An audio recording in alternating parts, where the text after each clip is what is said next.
Vamos a tratar el tema de mediastino y corazón. Mediastino lo vamos a abordar brevemente porque ese será tema de otra plática y hoy nos vamos a enfocar sobre todo en la región del mediastino medio, ocupada por el corazón y por sus envolturas. Veremos entonces que el mediastino es el espacio que se encuentra dentro de la cavidad torácica y se encuentra precisamente entre las cavidades o los espacios pulmonares.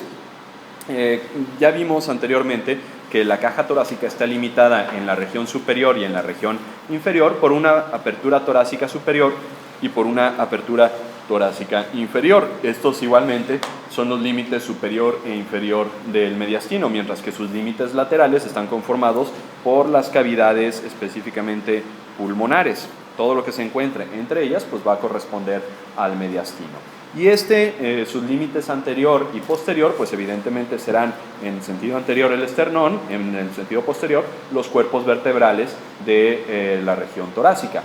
¿Qué vamos a encontrar dentro del mediastino? Vísceras. Vísceras no huevas, vísceras huecas, unidas por un tejido, una cierta cantidad de tejido conectivo y de tejido graso. Podremos observar nosotros, como ya habíamos platicado en un momento dado, que vamos a dividir al mediastino en dos grandes porciones, llamado mediastino superior y mediastino inferior, en base a este plano que podemos observar aquí. A este plano se le llama plano transverso del tórax y va a delimitar al mediastino superior, que sus límites son la apertura torácica superior y este plano transverso del tórax, y al mediastino inferior, que sus límites son la apertura torácica inferior, específicamente ocupado por el diafragma, y este plano transverso del tórax. Como recordarán ustedes, el plano transverso del tórax es una línea imaginaria que se va a encontrar entre las vértebras T4 y T5 hacia el ángulo formado por el manubrio y el cuerpo del esternón, que como ustedes recordarán ya habíamos comentado que se llama ángulo de Lewis. Ahora bien, veremos que el mediastino inferior lo podemos a su vez subdividir en tres grandes porciones: mediastino anterior, mediastino medio y mediastino posterior. Ustedes podrán observar que el mediastino anterior es apenas una pequeña cavidad que está delimitada en sentido anterior por el esternón y en sentido posterior por el saco pericárdico, que forma parte del mediastino medio. El mediastino medio va a estar conformado por todo lo que se encuentre dentro de este pericardio precisamente, es decir, el saco pericárdico como tal, los espacios pericárdicos y el corazón con sus diferentes cavidades. Y en el mediastino posterior será todo lo que se encuentre posterior a estos límites de los cuales ya hablamos, y en este mediastino posterior vamos a encontrar una serie de vísceras huecas, como son el esófago, parte de la tráquea, de los bronquios, grandes vasos, etc. En el mediastino anterior vamos a encontrar un órgano que tiende a degenerar o a involucionar desde la pubertad, llamado timo. Ahora bien, si vamos a hablar del contenido del mediastino medio, tendremos que hablar del pericardio. El pericardio, como ustedes pueden observar, es una membrana fibrocerosa, es decir, tiene dos paredes esta membrana, una membrana fibrosa externa y una capa cerosa interna, ¿de acuerdo? Ahora bien, esta membrana fibrocerosa, como lo mencionamos, tiene diferentes capas, y la capa más externa, que podemos observar en este punto de aquí, es la capa fibrosa de este pericardio. Esta capa fibrosa se une al diafragma, como pueden observar en sentido inferior, para fijar al pericardio y a su contenido, el corazón, hacia el diafragma. Esta capa fibrosa o esta porción fibrosa, esta unión fibrosa, se llama tendón central del diafragma. Es aquel tendón que une precisamente al diafragma con el corazón. Y como podrán observar ustedes, aquí por dentro de esta capa fibrosa tendremos una capa cerosa. ¿Se alcanzan a ver cómo se dibuja de verde? Esta capa cerosa es muy similar a las pleuras. ¿Por qué? Porque si ustedes recuerdan, las pleuras tienen dos capas. Una que envuelve al pulmón como tal, que se llama pleura visceral, y una que está en contacto con las paredes externas de este pulmón y de la caja torácica, que se llama pleura parietal. Pues en el caso del pericardio, vamos a encontrar que esta capa cerosa se divide a su vez en un pericardio parietal. El pericardio parietal es aquella capa de esta capa serosa, o subcapa de la porción serosa del pericardio que está en contacto con las paredes fibrosas. Aquí les estaba señalando, la visceral, pero aquí tenemos al pericardio parietal. Está en contacto más cercano con la capa fibrosa externa, ¿sí? Mientras que el pericardio visceral es aquel que se encuentra en contacto íntimo con este órgano, con el corazón. Y prácticamente, o de forma histológica, a este pericardio visceral le podemos llamar también epicardio. ¿Estamos de acuerdo? Si además se fijan ustedes, entre las dos capas del pericardio parietal y el pericardio visceral, vamos a encontrar a este nivel una cierta cantidad, un espacio virtual entre estas dos capas. Al igual que en el caso de las pleuras visceral y la pleura parietal, este espacio representa un espacio lleno de líquido entre las capas del pericardio visceral y parietal que se llama cavidad o espacio pericárdico. En el caso de las pleuras se llamaba espacio o cavidad pleural. Aquí se llama cavidad o espacio pericárdico. ¿Y de qué va a servir? ¿Para qué nos sirve este espacio? Pues evidentemente es un espacio que también tiene cierta cantidad de líquido pericárdico, para que pueda existir un adecuado movimiento entre las capas pericárdicas y con el movimiento y la contracción, la distensión y la contracción del corazón, exista un adecuado movimiento de las mismas. Continuando con el pericardio, si hablamos específicamente de su capa fibrosa, veremos que esta capa fibrosa se continúa superiormente con las túnicas o las capas más externas de los grandes vasos, como es el caso de la vena cava superior, de la aorta que se encuentra por detrás de este órgano, el timo. Anterior a esta capa fibrosa tendremos unos ligamentos llamados ligamentos esterno-pericárdicos, que estos van a unir precisamente al esternón con esta capa fibrosa del pericardio. Fíjense inclusive en la imagen. Aquí en la imagen no les ponen un corazón como ustedes lo conocen, les ponen precisamente esta capa fibrosa. Es una capa muy dura de tejido conectivo denso que rodea a este corazón. Posterior a esta capa fibrosa o posterior al pericardio tendremos en el mediastino posterior cierta cantidad de tejido conectivo laxo y las vísceras del mediastino posterior. E inferior a esta, como pueden observar a este nivel, tendremos el tendón central del diafragma, que se une al diafragma por el ligamento llamado pericardio frénico. Hablando de la irrigación de este pericardio, vamos a ver que está irrigado por ramas de la arteria torácica interna, que como ustedes recordarán, la arteria torácica interna es rama ¿de cuál? De la subclavia, por supuesto que sí. Y esta va a dar unas ramas llamadas, aquí podemos ver a esta arteria, ramas pericárdico-frénicas o pericardiofrénicas y ramas musculofrénicas. Evidentemente las ramas pericardiofrénicas van a irrigar al pericardio y parte del mediastino, mientras que la musculofrénica al mediastino como tal. Y ramas aórticas que vienen desde el mediastino posterior, como son las ramas bronquiales, ramas esofágicas y ramas frénicas superiores, también van a irrigar en cierta medida la cara posterior de este pericardio. Estas ramas aórticas ya las habíamos platicado cuando vimos la vasculatura del tórax. El drenaje venoso de esta región o del pericardio pues va a ser evidentemente por las venas tributarias de las arterias de las cuales hablábamos, que son venas pericardiofrénicas, que van a drenar en venas tributarias del sistema ácigos, que igualmente ya lo habíamos visto en la vasculatura de la cavidad torácica. La inervación del pericardio va a ser dada a través de ramas de los nervios frénicos.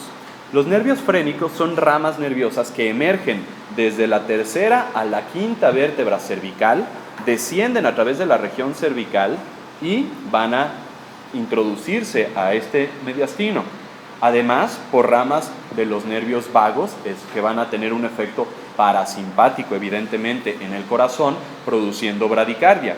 Y ramas de los troncos simpáticos, que provienen desde los ganglios simpáticos pre- y paravertebrales, que van a ser principalmente vasomotores, van a producir vasoconstricción arterial y venosa y evidentemente van a aumentar la frecuencia y la fuerza de la contracción cardíaca.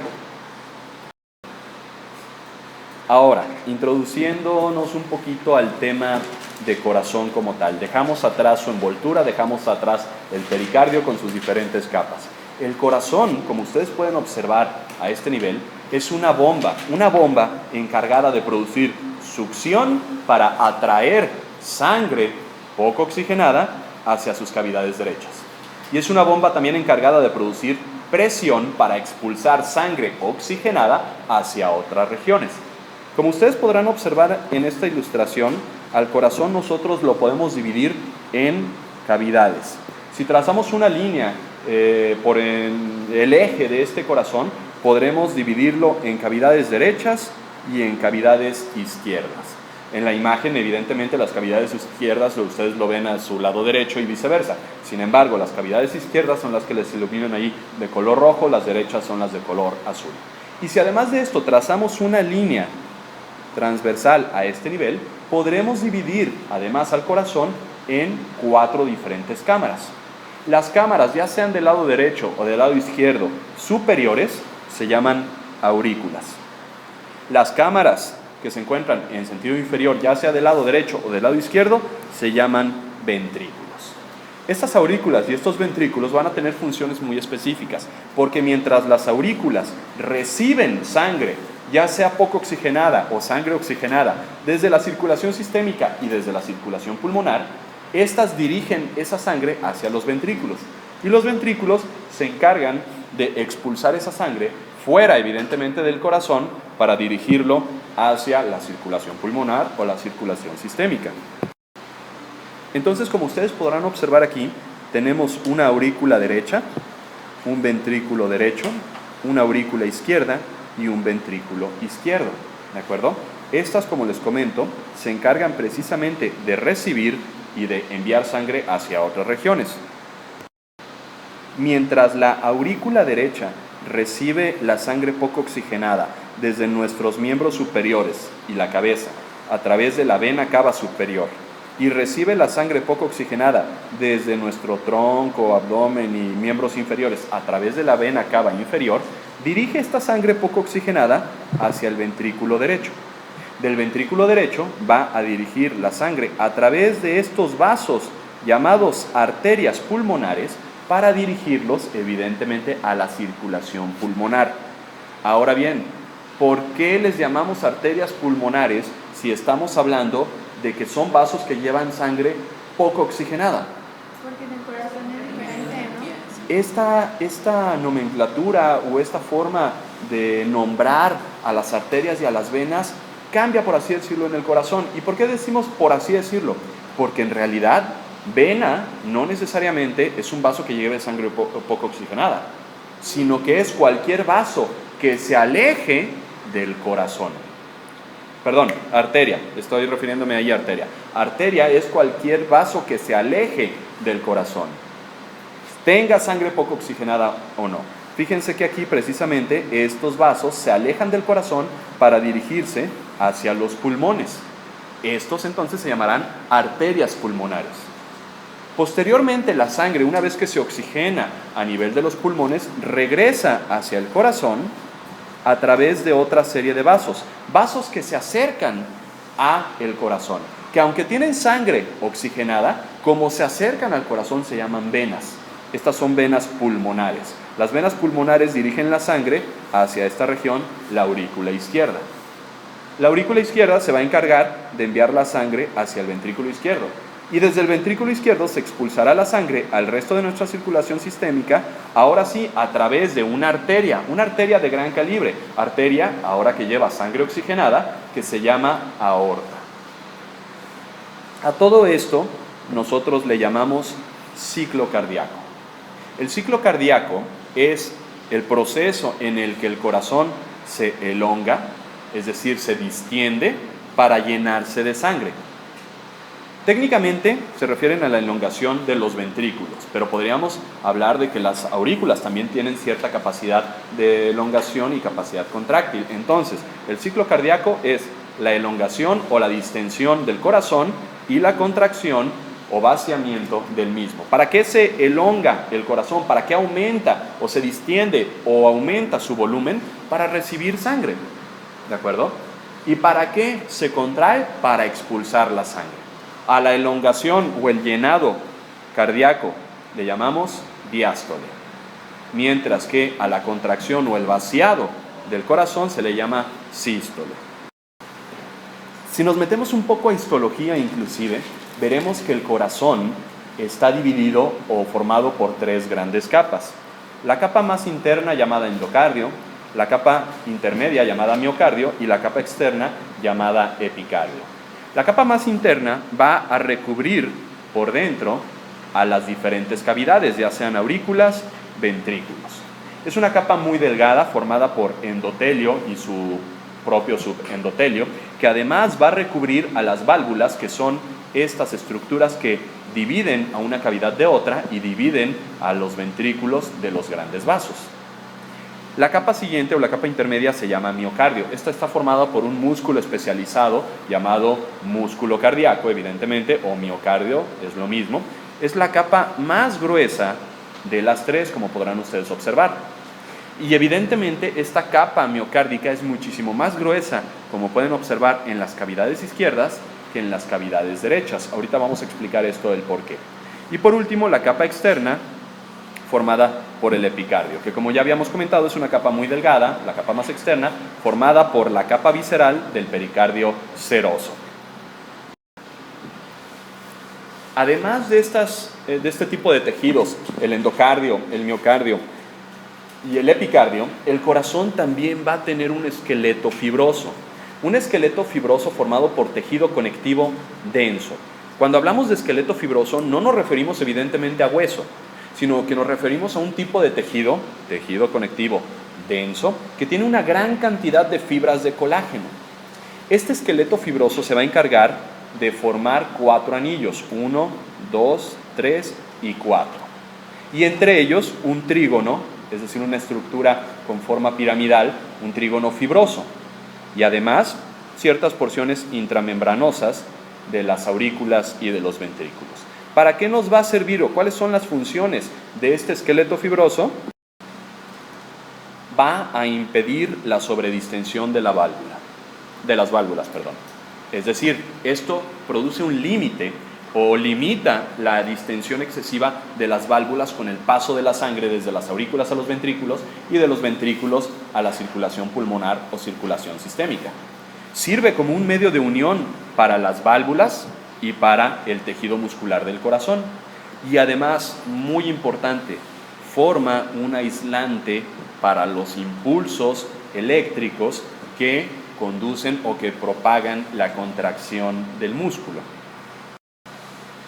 De tal manera que el esqueleto fibroso sirve, entre otras cosas, para darle forma al corazón.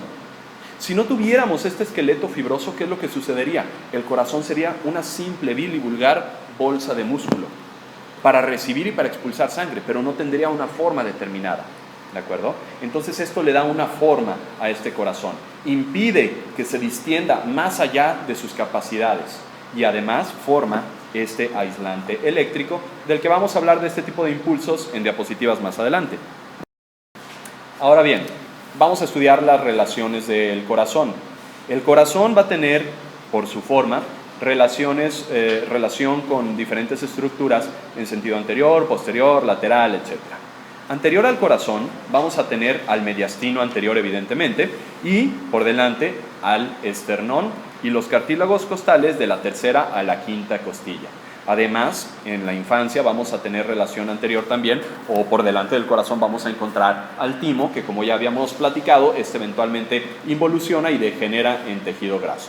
Vamos a poder observar que el corazón no es una estructura que se encuentre de forma recta hacia el esternón, sino que tiene una dirección relativamente oblicua. ¿A qué nos referimos con esto?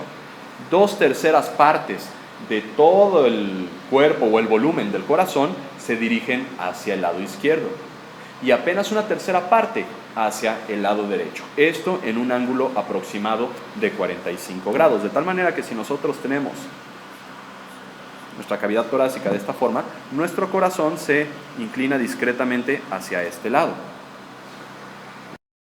Aproximadamente 9 centímetros hacia el lado izquierdo de la línea media de nuestro cuerpo.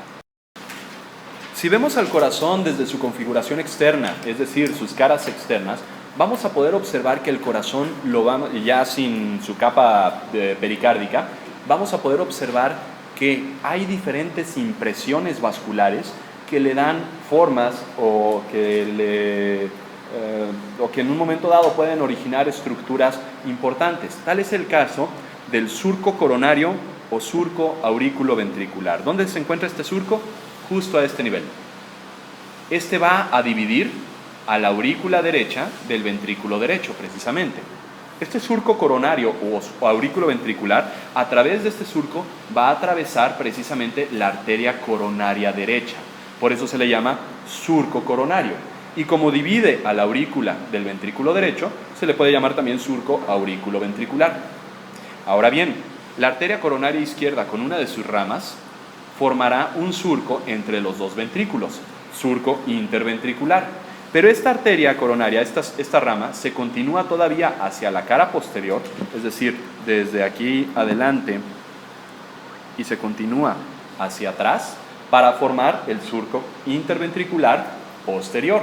De tal manera que este surco es un surco continuo, adelante y hacia atrás.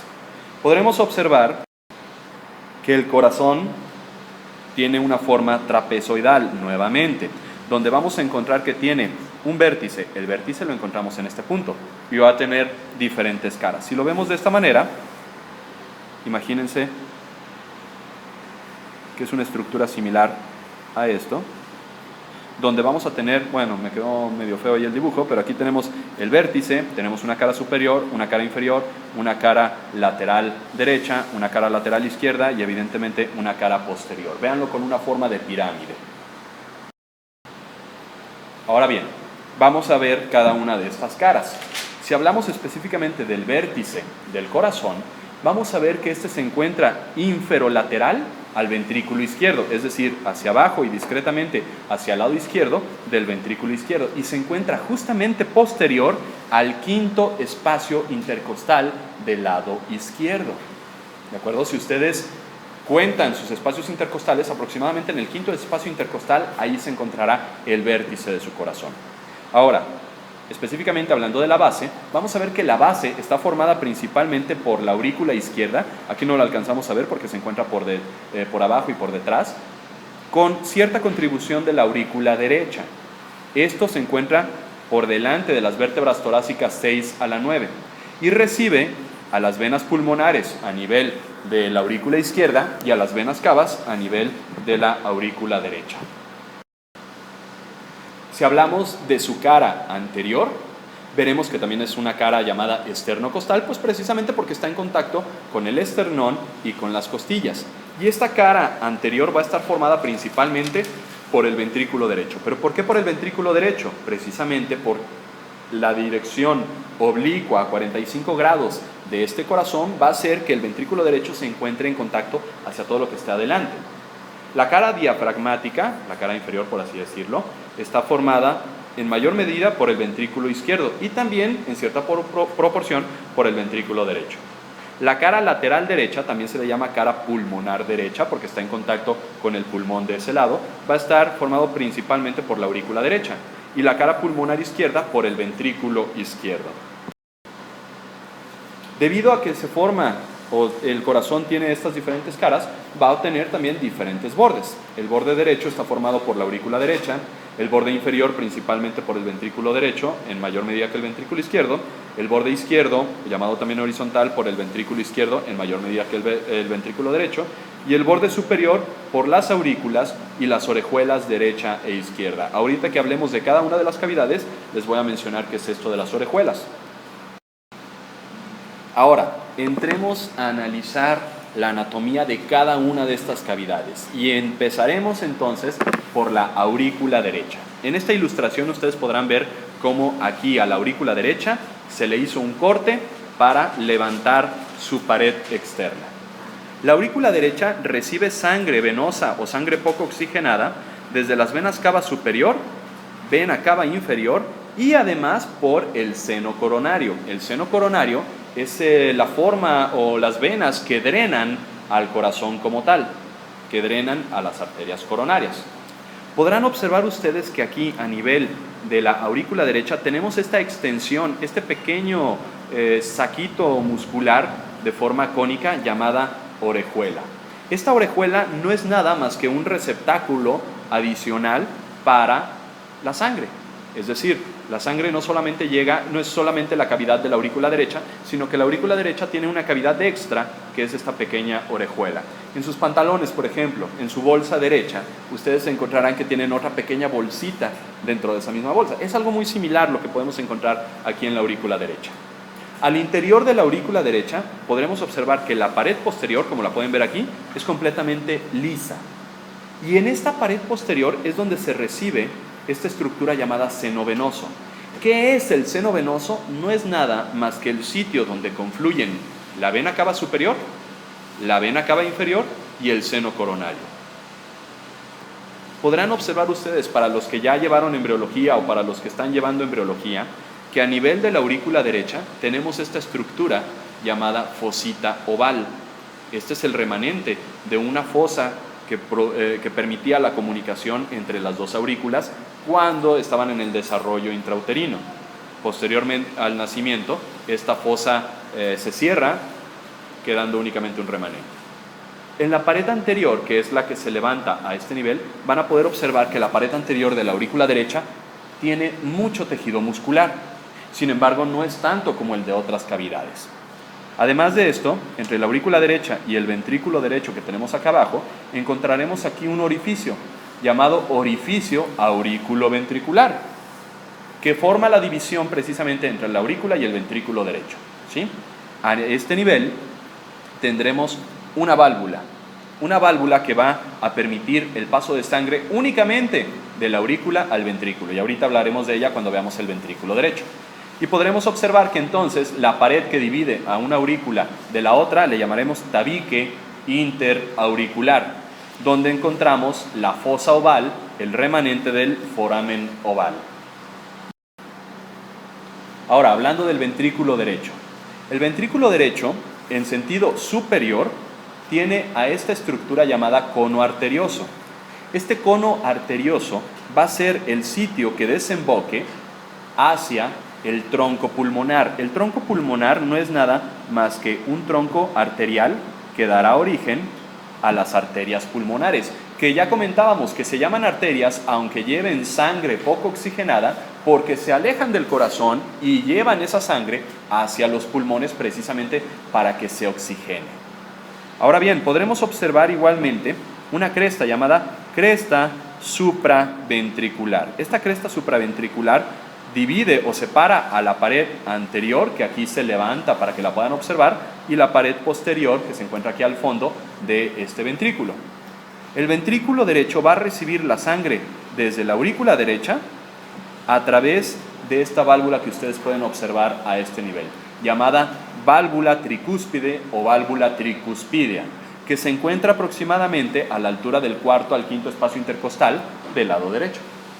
¿De acuerdo? Ahora bien, esta válvula se llama tricuspidea precisamente porque tiene 3 cúspides. Es decir, podrán ustedes observar que aquí veremos 1, 2 y acá en el fondo debe de haber otra cúspide. Si nosotros valoramos o vemos únicamente esta válvula, perdón, se encuentra aquí esta otra válvula, veremos que tiene más o menos esta forma y divide a la aurícula derecha del ventrículo derecho.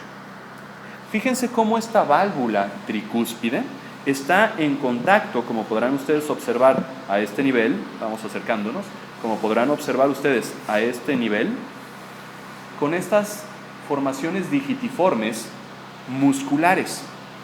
Estos son unos músculos que tienen un nombre específico, se llaman músculos papilares.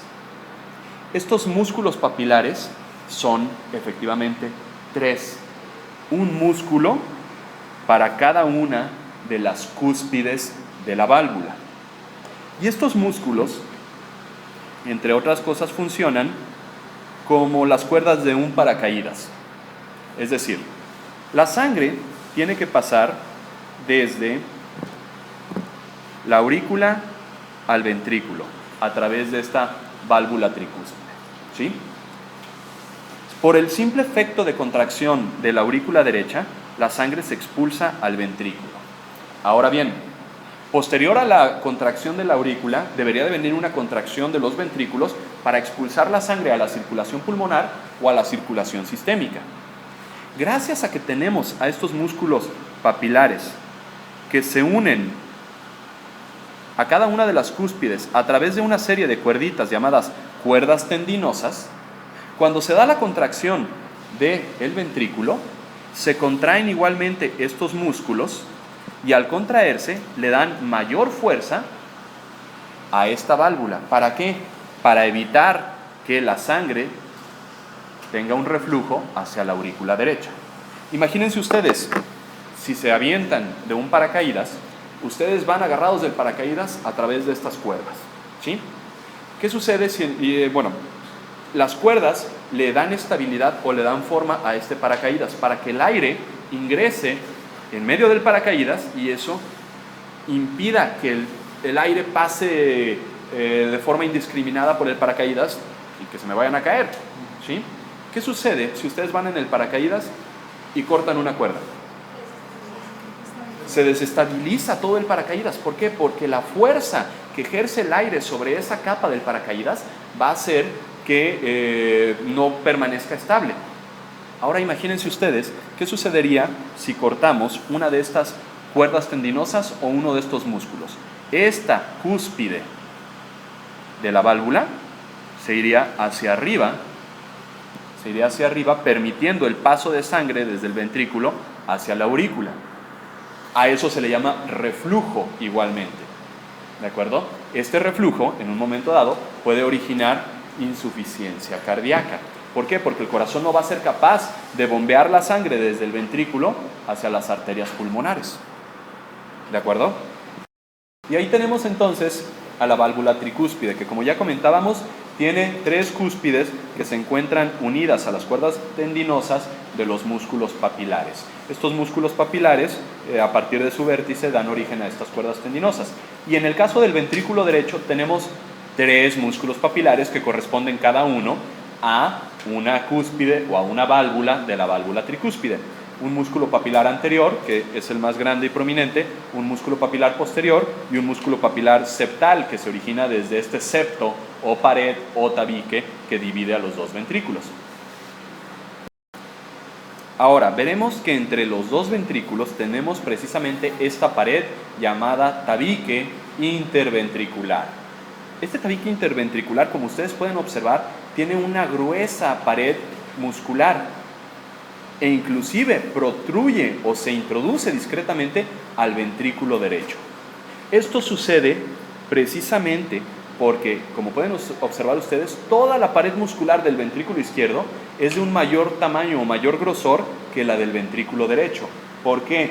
Porque al momento en que se da la contracción de los ventrículos, la sangre que emerge desde el ventrículo derecho hacia los pulmones no lleva tanta presión como la sangre que emerge desde el ventrículo izquierdo, que va a todo nuestro cuerpo. La sangre que sale del ventrículo derecho llega inmediatamente a los pulmones que se encuentran aquí a los lados del corazón.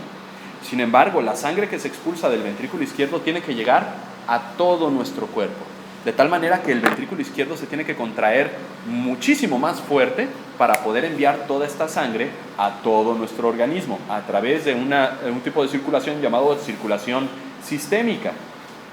Como está formado este corazón por paredes musculares, como el resto de los músculos de su cuerpo, cuando ustedes los someten a ejercicio, a presión o a un mayor desgaste, en un momento dado a una mayor función, pues estos músculos van a responder aumentando su tamaño, hipertrofiándose. ¿De acuerdo? Ahora bien, aunque en esta imagen no se ve, entre el ventrículo derecho y en la circulación sistémica tendremos una válvula llamada válvula pulmonar, precisamente porque la válvula pulmonar es el límite entre el ventrículo derecho y el tronco pulmonar para dirigir la sangre pues hacia la circulación pulmonar. Y al igual que la válvula tricúspide, esta tiene 3 cúspides, una anterior, una derecha y una izquierda. Y vamos a hablar un poquitito más sobre estas válvulas un poco más adelante. Ahora, hablando sobre la aurícula izquierda, como ya comentábamos, forma la base del corazón y tiene evidentemente una pared lisa. Una pared lisa por donde recibe a las 4 venas pulmonares que emergen desde los pulmones y se introducen a la aurícula izquierda con sangre oxigenada. Esta igualmente tiene su orejuela izquierda y las paredes de esta aurícula izquierda son discretamente más gruesas que la de la aurícula derecha. Igualmente va a tener un tabique interauricular, es el mismo tabique de que hablábamos en la aurícula derecha, y tiene un orificio aurículo-ventricular izquierdo que separa a la aurícula del ventrículo izquierdo. Ahora bien, hablando del ventrículo izquierdo, vamos a ver que este forma el vértice del corazón y realiza más trabajo que el ventrículo derecho para enviar la sangre a través de la circulación sistémica, lo cual aumenta evidentemente la presión con la que tiene que salir esta sangre, por lo que sus paredes son 3 veces más gruesas que las del ventrículo derecho. Fíjense cómo sus trabéculas son muy carnosas, tienen una gran cantidad de músculo y van a tener también músculos papilares anterior y posterior. Tenemos, en este caso, en el ventrículo derecho, únicamente 2 músculos papilares, anterior y posterior. ¿Por qué? Porque la válvula que separa la aurícula del ventrículo izquierdo no tiene 3 cúspides, como en el caso de la válvula tricúspide del lado derecho, sino que tiene únicamente 2 cúspides. Ahorita vamos a hablar un poquito de ella. Y bueno, vamos a ver que tiene una de sus paredes es relativamente lisa y está en contacto con el vestíbulo aórtico que dará origen eventualmente a... Ahora, fijémonos entonces en la válvula bicúspide llamada válvula mitral del ventrículo derecho. Tiene 2 cúspides, una cúspide anterior y una cúspide posterior, y esta se encuentra aproximadamente a nivel del cuarto espacio intercostal del lado izquierdo. Fíjense entonces la diferencia entre la válvula tricúspide del lado derecho y la válvula bicúspide o mitral del lado izquierdo. Estas ambas tienen a sus músculos papilares y a sus cuerdas tendinosas. Se le puede llamar válvula bicúspide, aunque su nombre correcto es válvula mitral. ¿Por qué válvula mitral?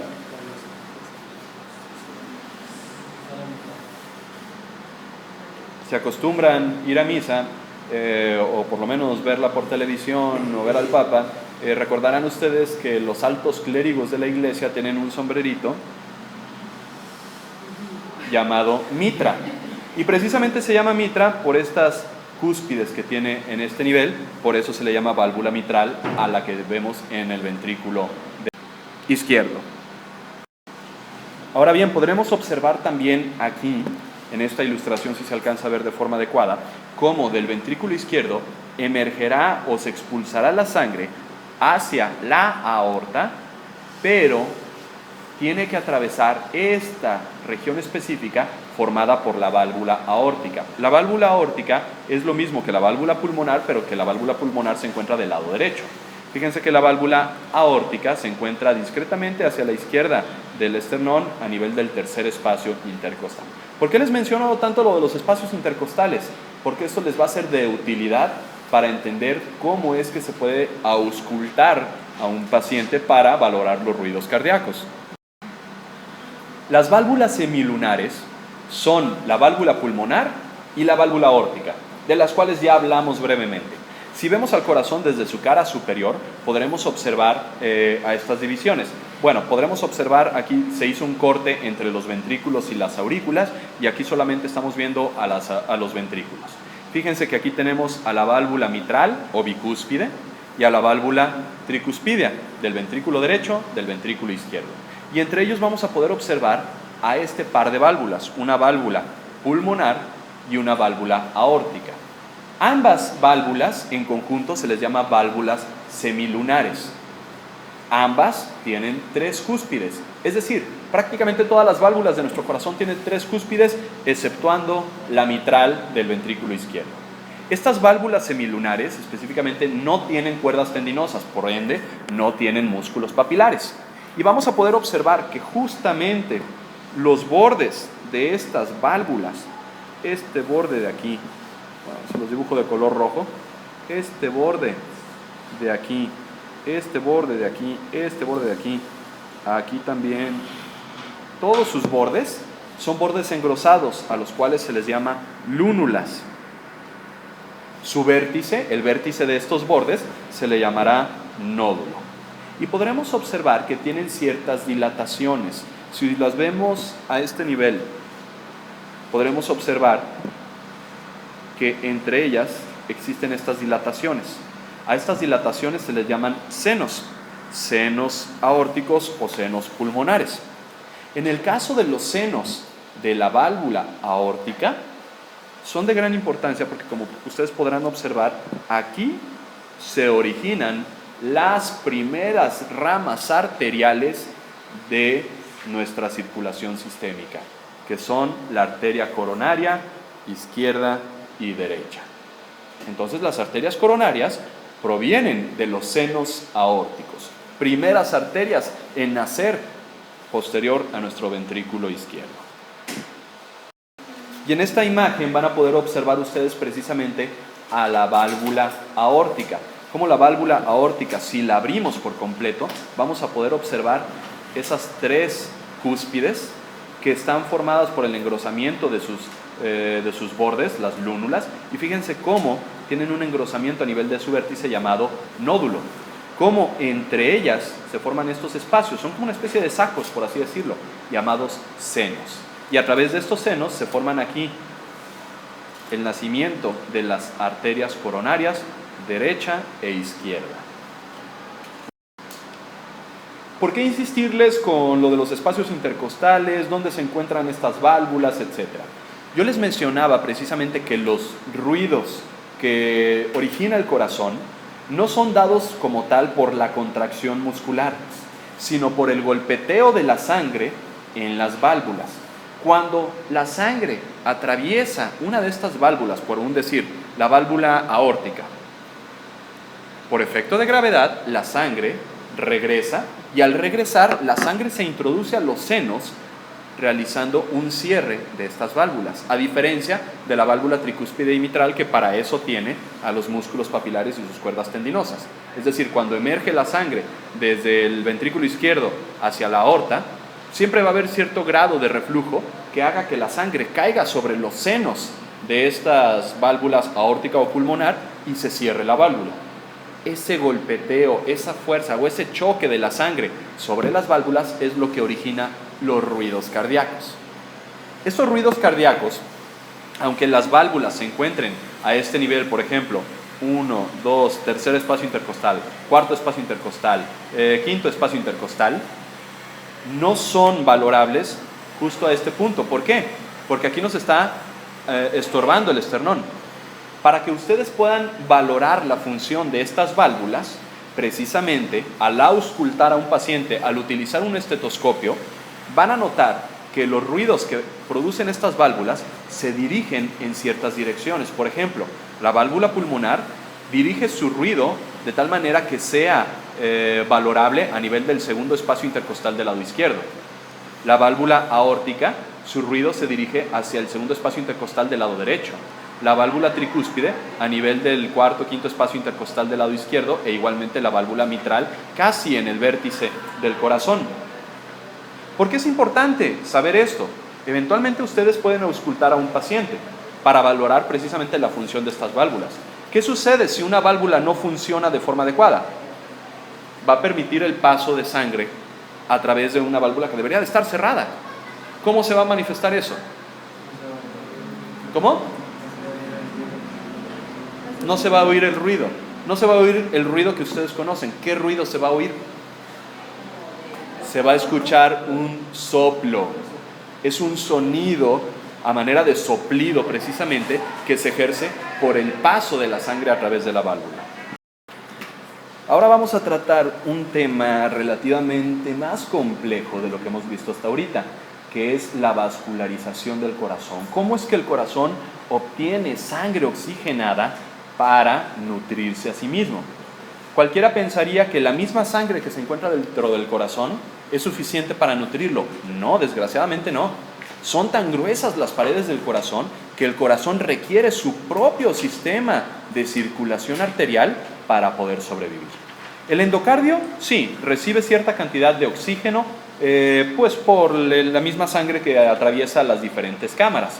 Sin embargo, el epi y el miocardio, las capas más externas, la media y que evidentemente es la más gruesa, requiere de la irrigación de arterias coronarias y del drenaje de venas cardíacas. Ahora bien, la irrigación entonces se da por medio de las arterias coronarias, que como ya habíamos platicado, nacen desde la emergencia del ventrículo izquierdo para formar el tronco aórtico a nivel de la válvula aórtica. En los senos de la válvula aórtica se forman o nacen la arteria coronaria derecha y la arteria coronaria izquierda. Vamos a ver cada una de sus características y sus ramas.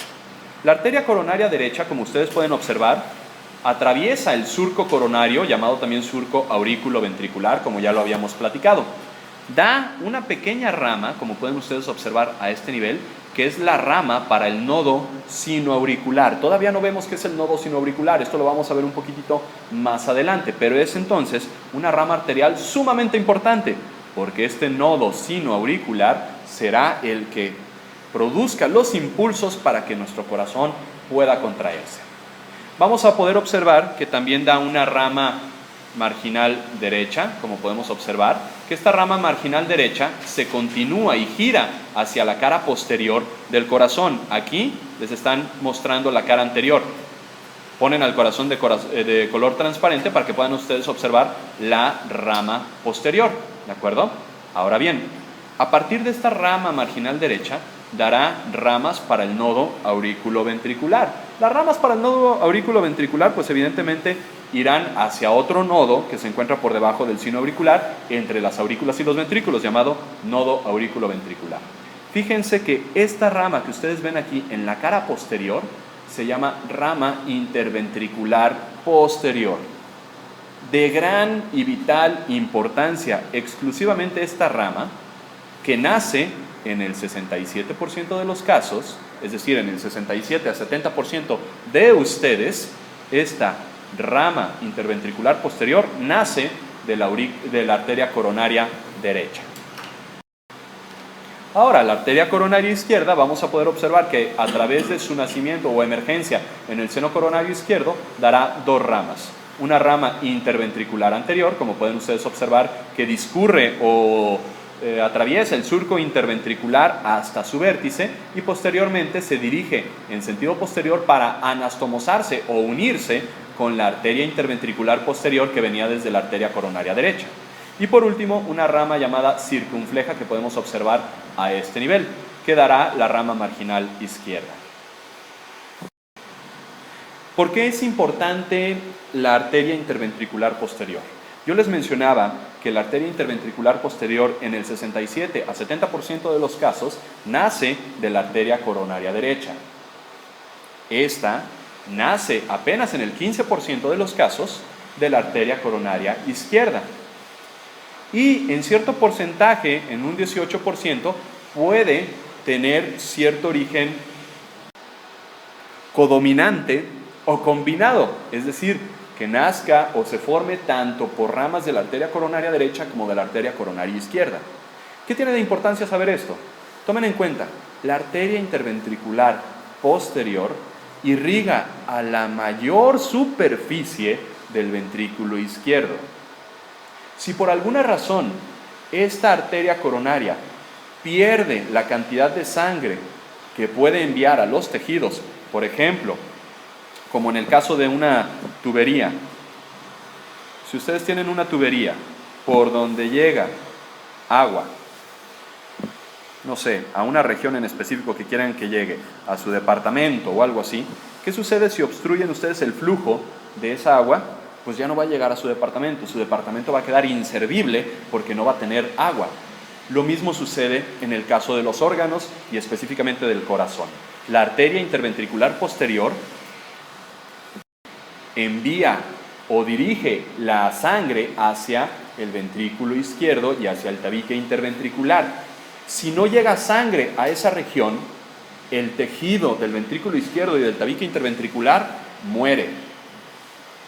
A eso se le llama necrosis, a la muerte celular.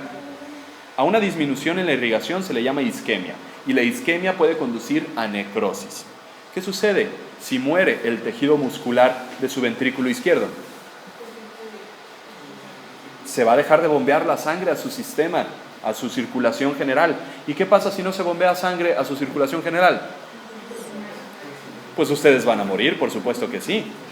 Entonces, en el 67% de los pacientes que tengan un infarto, si ese infarto, probablemente en una persona normal como ustedes, tiene el 67% de probabilidades de que por un émbolo, por un trombo, por una placa ateromatosa en la arteria coronaria derecha, lo más seguro es que se vaya a morir esa persona. En una persona cuya predominancia de esta arteria interventricular posterior, nazca de la arteria coronaria izquierda, pues va a tener probablemente mayor probabilidad de sobrevivir si el trombo, la placa ateromatosa o lo que sea, llega a la arteria coronaria derecha. El drenaje venoso del corazón va a estar dado por las venas cardíacas. ¿Qué tipo de venas cardíacas tenemos? Como ustedes pueden observar, tenemos una anterior que se llama gran vena cardíaca o vena cardíaca mayor en un momento dado. Y tenemos laterales que se llaman venas cardíacas anteriores a este nivel y una vena cardíaca menor. A final de cuentas, todas estas confluyen, como pueden observar en esta imagen, en la cara posterior del corazón, formando un vaso dilatado llamado seno coronario, que este seno coronario, como ustedes recordarán, yo les dije que llega a la aurícula derecha a través del seno venoso, que era la confluencia de la vena cava superior, vena cava inferior y el seno coronario a este nivel en la aurícula derecha. Ahora hablemos sobre la conducción de impulsos en el corazón. El corazón, al ser mayormente tejido muscular, tiene una capacidad contráctil impresionante. Está formado por músculo cardíaco, es un músculo estriado especializado. Pero además, veremos que entre sus fibras musculares tendremos músculo muchísimo más especializado, que es el sistema conductor del corazón. Fíjense ustedes que justo a este nivel, entre el seno venoso y la aurícula derecha, como tal, tenemos un pequeño conjunto celular llamado nódulo o nodo. Se llama nódulo sinoauricular o nódulo sinusal, precisamente porque se encuentra entre la confluencia del seno venoso con la aurícula derecha. Este nodo sinoauricular es tejido muscular especializado. Estos no son nervios, son tejidos musculares muy especializados que tienen la capacidad de, en base a una influencia del sistema nervioso autónomo, ya sea simpático o parasimpático, emitir impulsos eléctricos que van a viajar a través de las paredes del corazón para dirigirse al siguiente nodo que vemos a este nivel, este de aquí. Nodo aurículo-ventricular o atrio-ventricular o nodo AB. Este nodo se llama aurículo-ventricular porque se encuentra justamente entre la división de las aurículas y los ventrículos. Para esto, en el trayecto donde se produce el impulso desde este nodo sinusal al nodo aurículo-ventricular, gracias a que tenemos un sistema aislante de impulsos, se retrasa la conducción de este impulso entre las aurículas y los ventrículos. Porque si no tuviéramos este retraso de impulsos, insisto, la contracción entre aurículas y ventrículos se daría al mismo tiempo, de tal manera que no podríamos tener esa bomba de succión y de expulsión de sangre. Este sistema de aislante, se trata del tejido conectivo denso que formaba al trígono fibroso y al esqueleto fibroso, del corazón, como ustedes recordarán. Ahora bien, a partir del nodo AB o nodo aurículo-ventricular, se van a emitir unas ramas hacia la derecha y hacia la izquierda de este mismo tipo de tejido especializado, que estas ramas habrán de llevar los impulsos a la totalidad de las paredes del ventrículo derecho e izquierdo. A este complejo muscular especializado se le llama haz de His. Haz, como de un haz muscular de His. Este haz de His tiene una rama, como ya lo comentábamos, derecha y una rama izquierda. Pero además de esto, ustedes podrán observar que entre la rama derecha y la rama izquierda del haz de His se emiten diferentes fibras que se introducen a todas las trabéculas musculares, incluyendo aquí a los músculos papilares de cada uno de los ventrículos. Estas pequeñas fibras tienen un nombre propio y se llaman fibras de Purkinje. ¿De acuerdo? Entonces, todo el sistema de conducción del corazón está dado por el nodo sinusal o sinoauricular, que dirige sus impulsos a través de las paredes de las aurículas hacia el nodo auriculoventricular, que dirige estos impulsos hacia las paredes de los ventrículos gracias a las ramas derecha y rama izquierda del haz de His y a través de las fibras de Purkinje. Estos impulsos son generados entonces a nivel del nodo sinoauricular, el marcapasos de nuestro corazón, nuestro marcapasos natural, que es el que indica cuántas veces se va a contraer el corazón dependiendo de cuántas veces emita un estímulo. Lo normal es que nuestra frecuencia cardíaca vaya de 60 a 100 contracciones por minuto, abreviado de esta forma, ¿sí? Por arriba de este número tendremos un fenómeno llamado taquicardia. Por debajo de este número tendremos un efecto llamado bradicardia. Y esto va a ser en un momento dado controlado por las fibras del sistema nervioso autónomo, ya sean simpáticas o parasimpáticas, que vengan del plexo cardíaco, que son fibras simpáticas que se originan desde los troncos pre- y paravertebrales a nivel del corazón, o de troncos parasimpáticos que vienen desde el nervio vago, desde nuestra región cefálica hacia nuestra cavidad torácica. Y aquí podremos observar precisamente a las ramas de estos plexos. Parte del sistema nervioso parasimpático pues desciende a través del nervio vago, que emite ramas. Por ejemplo, aquí están sus ramas a las arterias pulmonares, a los bronquios, etc. Y ramas del plexo cardíaco que pues van a dirigirse hacia este nodo sinoauricular para emitir sus impulsos.